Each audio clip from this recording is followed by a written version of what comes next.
Hey everyone, my next video is on my old Sportsman truck. Sportsman truck is basically a 2.2 sized truck that is shaft driven with no dig. The 2.2 S class is what is run on the national level now, which is basically the same thing except they do not allow the bodiless chassis. I designed this chassis before that was passed, so I could run this truck in that class. I would just need to throw a body on top or remove this upper cab and add some braces to add the rigidity back in. However, on our local club side, that's not important, so I run it like it is just because I prefer the looks. I designed this chassis myself and cut it out on my TAG Mini Mill CNC. If you want to see what that machine looks like, you can look at some of my older videos. What I'm doing is, before this truck was based with the Axial AX10 or SCX10 axles, it had overdrive and underdrive gears, and then it also was using it's called a beef tube, which is this steel insert which slips into the axle tube and extends the mounting. And then you use XR10 or Wraith knuckles and C's to go over that extended area. It's a tight fit, but goes over that, and then you can use an XR10 universal axle shaft.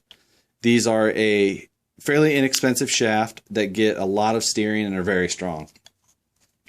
Well, this year I wanted to take it a little further, so what I did was I'm switching to a Wraith axle. The problem with the Wraith axles is they're very wide, and for the 2.2 size crawling stuff, they're just too wide. So what I decided to do was narrow the axles. It's becoming more popular, and by no means the first person to do this. What I've done is I've cut out a section of the axle in this area between the pumpkin and the long side link mount. I took about 5/8 of an inch out. After that, I counterbored and notched the housing, and then inserted a piece of steel tubing. This is 1/2 inch OD 188 wall. So I took this, I had to turn the outside diameter down just a little bit, and then that slid inside of both sides of the axle housing. And I was able to press it all together, and that will reinforce it. And then I glued the lap joint that I created, which was another 1/2 inch. So there's actually 1/2 inch of plastic engagement in here, and then probably close to 2 inches of steel rod or steel tubing in that axle shaft as well, or in that axle as well. For the axle shaft itself, I cut the end off of the long side of a Wraith shaft, and then I milled 2 new flat spots in it on my lathe by chucking an end mill into the lathe and chucking the axle shaft into the movable base, or whatever the technical term for that is called. I don't know. So anyway, this is where it left me. And then my project tonight was fabricating this new servo mount.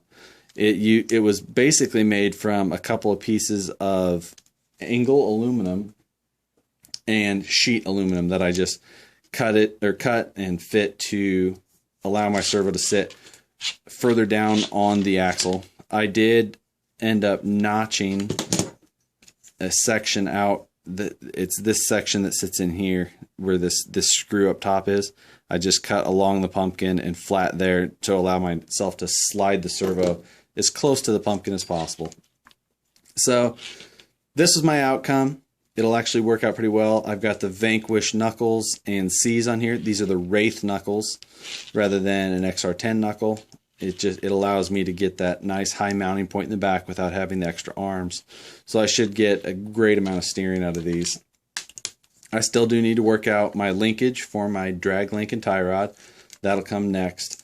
But first I want to get this mounted in the chassis and get the links mocked up. I made a upper link mount out of some 1/4 inch aluminum plate that bolts in from the bottom on 2 pieces. However, I need to make this a little bit taller to clear the servo.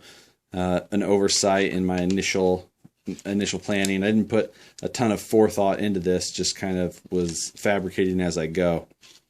But I'm excited for this project. Right now this is stuffed with the axial overdrive gears in the front. That'll get me a little bit more wheel speed and help me get a little bit tighter turning with the underdrive gears in the rear. But once I get a little bit further, I'll show you some more on how this truck's getting set up and some more of the details of the chassis itself, and as fabrication continues on the rear axle. So watch for the updates, subscribe. Also, my Facebook page is facebook.com/Harley Designs. I'd appreciate the likes. Thanks, guys.